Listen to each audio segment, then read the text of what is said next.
Say hi. Look, you're on TV. Okay. All right, so I wanted to run you guys through today's workout, Thursday, June 11th.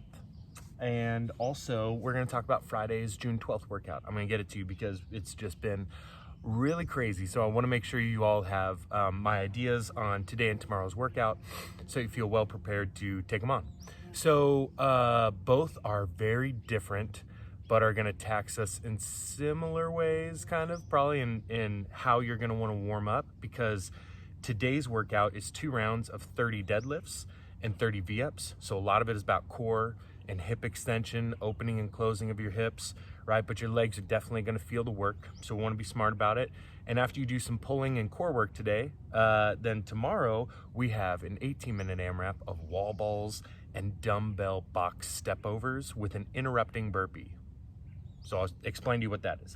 But anyways, Thursday workout, 2 rounds, 30 deadlifts, 30 V-ups. I wanted this, yes, to be a quicker workout, but also to be really focused on strength endurance. So for 60 deadlifts, the prescribed weight is 185, 125. What I envision is that people would hit 3 sets of 10, a set of 20 and a set of 10 for our stronger athletes, or our super strong athletes might hit that first round unbroken and then love feeling how round 2 feels after that. But yeah, it should be heavy. We're trying to get you a little bit stronger, but also the weight shouldn't be so heavy that you're losing your technique on the deadlift, okay? I wanna see 60 reps that add a lot of gains to your strength, meaning you pull the weight off the ground 60 times perfectly, or as perfectly as you can. And then, yeah, we have 30 sit-ups, V-ups, toes to bar, something to just blast your core. This one should be a similar toughness to the deadlift. So if you have to do 3 sets of 10 on the deadlift, then your sit-up challenge, or your single leg V-ups, toes to bar, again, anything that really focuses on getting you to close and fold and get your belly to work, should be tough as well. You know, if ab mat sit-ups are getting easy for you, then we can try and do that sit-up where hold on to a weight overhead and like a 10-pound med ball, touch the ball behind you, come up and touch it to your toes. Or do a sit-up with a Russian twist before you do your next sit-up. Do something to kind of level it up if it just feels like you can cruise through 30 sit-ups or V-ups pretty easily. 2 rounds, 30 deadlifts, 30 V-ups. Really gonna focus on using your hip flexors, your core, obviously on the deadlift, your glutes and hamstrings will be working, but a lot of this in my mind is about training that spine and that core to be strong. For your deadlift, let me do the V-up first, because I'll keep my jacket on. You're gonna extend back, touch the ground behind you, come up. Right, we're doing that. Our jackknife is a single leg V-up. It's a little bit easier to get this range of motion or to get that core work done when it's single leg. Do the same number of reps, or we can modify with that knee tuck if sometimes the V-up bothers your low back. Sometimes I hear that from people. So do that knee tuck. That usually takes off a little bit of pressure. For our deadlift, I'm using my kettlebell today. I'm gonna do 45 reps each round and try and do them unbroken. Kettlebell's right between my feet, right? Same thing if I had a barbell. I get it so the barbell is right against my shins. And as I'm reaching down to pick it up, it's okay for me to not be in the perfect position, but the minute I get set to grab it and pull this weight from the ground, you're gonna see my back change that position, really active now, really straight. I drop my hips, pull those shoulder blades back, right? You don't want your shoulders to be choked up near your ears, but you roll them back. And in order to do that, this muscle, that big lat on the side, locks in. Your lats go all the way down, right, to just above your lumbar. And so that is basically your back locking in to your belly. That's why this workout is so important. It's about fatiguing your core, and as you get tired, asking you to maintain these good positions. So, weights between my feet, grab onto the kettlebell, drop my hips a little, pull those shoulders back. Once I'm locked in, we're standing up, right? 30 deadlifts, hey Grace, 30 V-ups. Woof. What are you barking at? So tomorrow's workout. Warm up first. Warm up would be similar for both. 5 minutes of monostructurals And then it's gonna be a lot around your hips I want you to focus on. So if your legs are tight, before your workout, do couch stretch. If you don't have time, then reserve some time after your workout where you're doing couch stretch, pigeon stretch, something to loosen up your hips, because those are gonna be muscles all connected to your belly and your core. Man, 2 more days of this, right? At home stuff. So let's just knock out things that we won't be doing in the gym. At least this first week. I won't program inchworms for you because I feel like we've done a lot of those, or push-ups. So let's do some inchworms, push-ups, hold Superman position to make sure you're firing your posterior so that when you grab the weight for your deadlift and pull those shoulders back, your body is already fired up and locked in. It knows the expectation of like how much heat it's trying to create in your posterior. And so it's a really good way to just wake up. Supermans, planks, 5-minute monostructural, jump rope a little bit, and then do lunges, do squats, do something until your legs feel like you can move through a really good squat just with ease, right? That it's comfortable. And if that's never the case for you, then we want to set yourself up as you're warming up with squats or lunges to do your assisted positions. Hold on to the tabletop as you do your lunge. Maybe when you're in the lowest part of the lunge, that's the hardest to stand up out of, hover there for a second, build some strength in that weak position, and man, that's going to build a lot of warmth before you start this workout. 2 rounds, 30 and 30, okay? Friday, 6:30 mark. I'll make a note that at the 6:30 mark, we talked about Friday.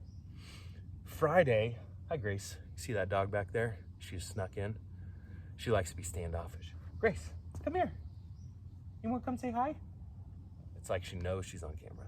Okay, anyways, 18-minute AMRAP for Friday. You're gonna do a similar warm-up for it because it's a lot of legs. You might want to do some more pulling or rowing. If you're able to warm your shoulders up, make sure you get inchworms and scorpions to loosen your shoulders up because you're going to get a little tight here. We've got 18 wall balls and 6 dumbbell box step overs with an interrupting burpee. So I'll explain that in just a sec. But first, 18 wall balls for 18-minute AMRAP. I have 18 wall balls. If you don't have a wall ball at home or a target to throw to, then you're gonna do a thruster. And this could be a thruster with a PVC or your broomstick that you've been using. You can thruster your grocery bag full of your cookbooks, right? It doesn't need to be a really heavy weight though, because we're accumulating a lot of reps and moving for 18 minutes. So I wanna see you get like a lot of rounds out of this, okay? I'm gonna be doing single arm thrusters with this kettlebell because that's what I have. And I like lifting a little bit of heavier stuff. So I'm gonna do 9 with the weight on my right, 9 with the weight on my left. And your thruster, just like your wall ball, all starts with the squat. The better your squat is and your leg drive, or the more you use your legs coming out of the hole to finish that squat, the lighter it's gonna be when you go to press this weight overhead. So I'm holding my wall ball or I'm holding my kettlebell. If you have a kettlebell at home, you could also do a double-handed thruster, holding onto both sides. And I'm really gonna focus on my squat. Sit back in my heels, chest up. As I come out of it, use that energy from your legs to jump and press that weight quickly overhead, okay? Woo! Once you get done, make your way over to your box or a step. So in a box step over, let's pretend this little plate right here is my box. I have my weight, I step on the box. There's literally no increase in height. It's just a plate right in front of me, but this is the top of my box. I step down, boom, and then turn. That's 1, right? This is where the burpee takes over. After you do 1 rep, you set your weight down, burpee, make your way over your box. You can jump or you can step over, burpee, and then I pick my weight up, step over, 2, burpee, over the box, burpee, get back over the box, woo, pick your weight up, step, 3, right? So after every box step over with weight, you do a burpee to the opposite side and a burpee back, and that's the end of 1 rep, okay? So again, 1 entire rep of the box step over with weight with your interrupting burpee is I just finished my 18th wall ball, pick up my weight, step over, burpee, burpee, and that's 1. Pick up your weight, step over, burpee, burpee, and that's 2. You do 6 total, okay? It's meant to be a grind. It's 18 minutes. That's really what you're focused on, is not how fast can I get through these 6 box step over burpees and ugh, this is miserable. But no, like, okay, I'm working for 18 minutes. Similar to like a 2-mile run, or for faster athletes, a 3-mile run. And that's what I'm trying to gauge. It's not how am I gonna break up my sets here and there, but just as you start breathing hard, find out what's the heart rate I wanna stay at, what's high level of breathing, and like I mentioned, my heart rate, where I'm still able to keep going, right? So you don't wanna go so fast that you have to sit and take a minute break and then get back into it, but find a consistent pattern. If 18 wall balls is really hard for you, do 3 sets of 6. 6 wall balls, 2-second break, pick it back up, 6 more, right? Just give yourself those goals where you can march through for the entire 18 minutes. Have a super fun time. I'm excited about this burpee interrupting step over. We're probably gonna do it a lot. All right, have a great day, crew. I'll see you Saturday. Woohoo!